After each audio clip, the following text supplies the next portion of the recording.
Hi everyone, welcome to M for Montessori podcast. This is the fifth episode, and let me quickly introduce myself. My name is Falak Randarian. I run a Montessori house of children in Bangalore, Karnataka, India, called Islet Montessori House of Children, also popularly known as Your Child's Happy Place. I'm also a child counselor, a parent and child coach. I love what I do. With this podcast, my intention is to make people aware about Montessori methodology, which is more than 100-year old. I will talk about how it is still relevant in India and across the globe. So let's begin. Today, the discussion is based on a message that I received. It said, Falak, we have so many Montessoris in Bangalore and across India now, and it becomes extremely difficult how to identify an authentic Montessori and how do we do? Can you help us? So here's the thing. I have blogged about it. I have spoken about this. This is a very important topic that we need to deal with because a lot of schools are Montessori, unfortunately, only in namesake, and they don't follow the methodology. Truly, there are schools like Islet where we try to be as true to the name as possible. We have a lot of respect, a lot of regard for Montessori methodology, and we try to be as true to the methodology as possible. So, I will give you a few tips which are important for you to see and observe before finalizing a school for your child. Sorry. So it's very important that before you finalize, you visit the Montessori and you take a tour. It can be a tour where children are working, but unfortunately, due to COVID, most schools are avoiding those kind of tours still because we try to reduce the footfalls in school while the children are there due to hygiene purposes. Anyway, meet the directress or the director and get all your doubts cleared. Here are a few things you should look at. Let me just quickly brief you about the Montessori methodology before I talk about the things that you need to look at.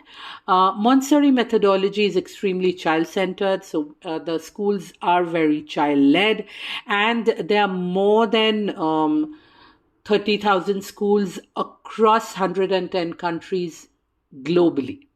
Now, out of these 30,000, some of them I'm so sorry. Some of them are not authentic Montessori, unfortunately, but I hope this podcast helps you to identify the ones that are authentic.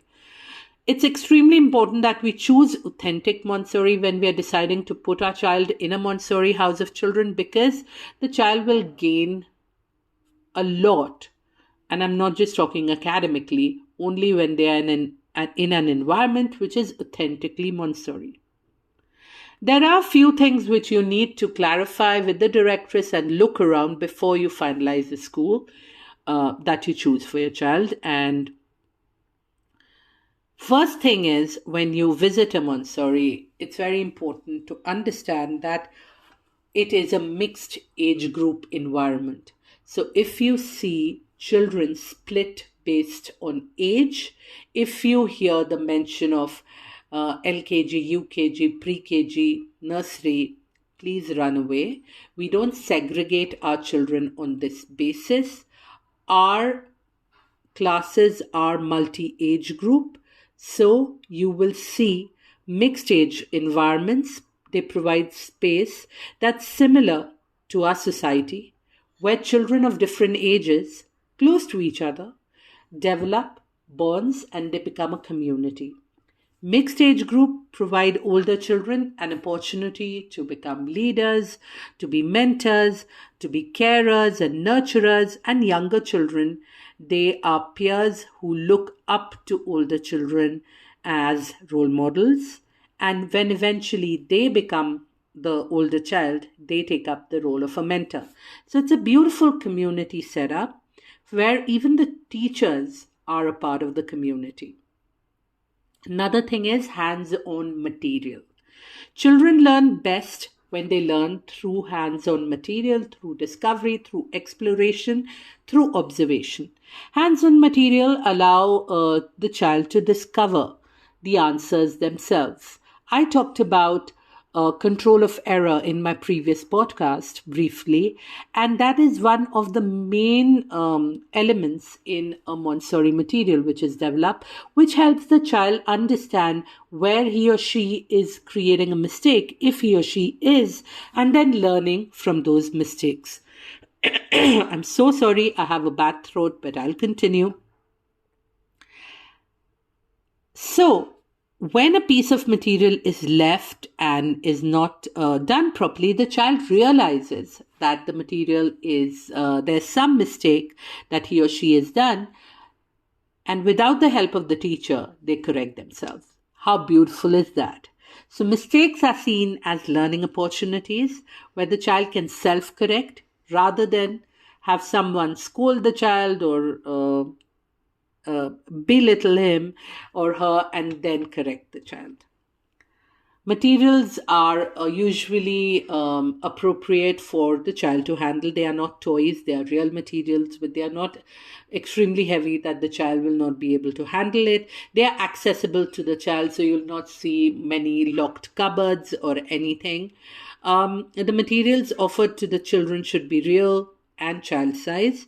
Child size, so I'm not talking about toys. There are many shops and online stores which are selling toys in the name of Montessori materials. So that you need to be a little wary of. These materials should be placed at a height reachable to the child so that they can access it, carry it, deal with it on their own. And the child will be working in his or her space. That can be a table and chair, but in India, usually it's a mat which we use independently. The materials in a Montessori classroom should be beautiful, inviting. They should not be kept in a very haphazard manner. There has to be a sequence that's followed. And it should be appealing to the child. Also, the material should be natural, like wood, glass, ceramic, preferably minimal plastic materials. There should not be a lot of clutter in the environment, like cartoon characters and a lot of paint and posters on the wall and wall art. All these act as distraction. So an overdose of these will be detrimental for the child. The environment is more calm, it's more nurturing, it's more aesthetically done. The Montessori classroom is simple, it's clutter-free, it's relaxing, it's aesthetically pleasing to the eye. The classroom should stimulate the child's curiosity and avoid distractions. So we emphasize on a space which is calm with muted colors. That's what I was saying, that there shouldn't be any wall murals or any paintings which are overly in your face. It has to be a calmer environment. There will be a buzz, healthy buzz in the environment of movement, of working, but not a lot of chaos and noise.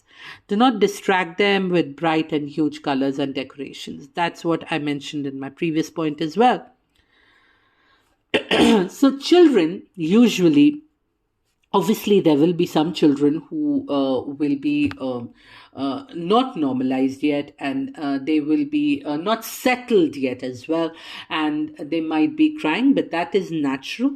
But usually children, you see most of them are at peace, they're gracefully working, they're courteous, a lot of excuse me's and please and thank you will be there without the teacher telling them. Respect for the material will be seen in the classroom, respect for the child, mutual respect between child and teacher. It's a natural way of being in the class. It's not forced upon. Children naturally pick and follow a culture of respect. Grace and courtesy is a very important part of the Montessori curriculum, and it's practiced by the adults as well as the children. So the adults also don't encroach the child's space till as and when it is needed, really. It is a self-directed and a child-led environment. You might see the teacher making notes sitting in a corner, or observing a child, or showing a presentation. But you will not see the teacher leading a class of children with a whiteboard and everything. That happens when we have transition sessions, when we help children acclimatize with grade school, but it is only for senior children. There are circle times and everything, but that also, in circle time also, we give the child the choice whether they would like to join us or not. Right. And once our role is over, once we give an activity, we present something, we sit and observe and ensure that things are taken care of. We are vigilant, but we don't encroach the child's space if the child doesn't need us. Right. And it is extremely important that the Montessori teachers are certified. So that is extremely important, because for a child to understand the Montessori methodology, for the teacher to work with, they have to undergo a rigorous training, which is very important. I hope this helped, and if this helps, please share, please like, and I'll see you next week. Bye bye.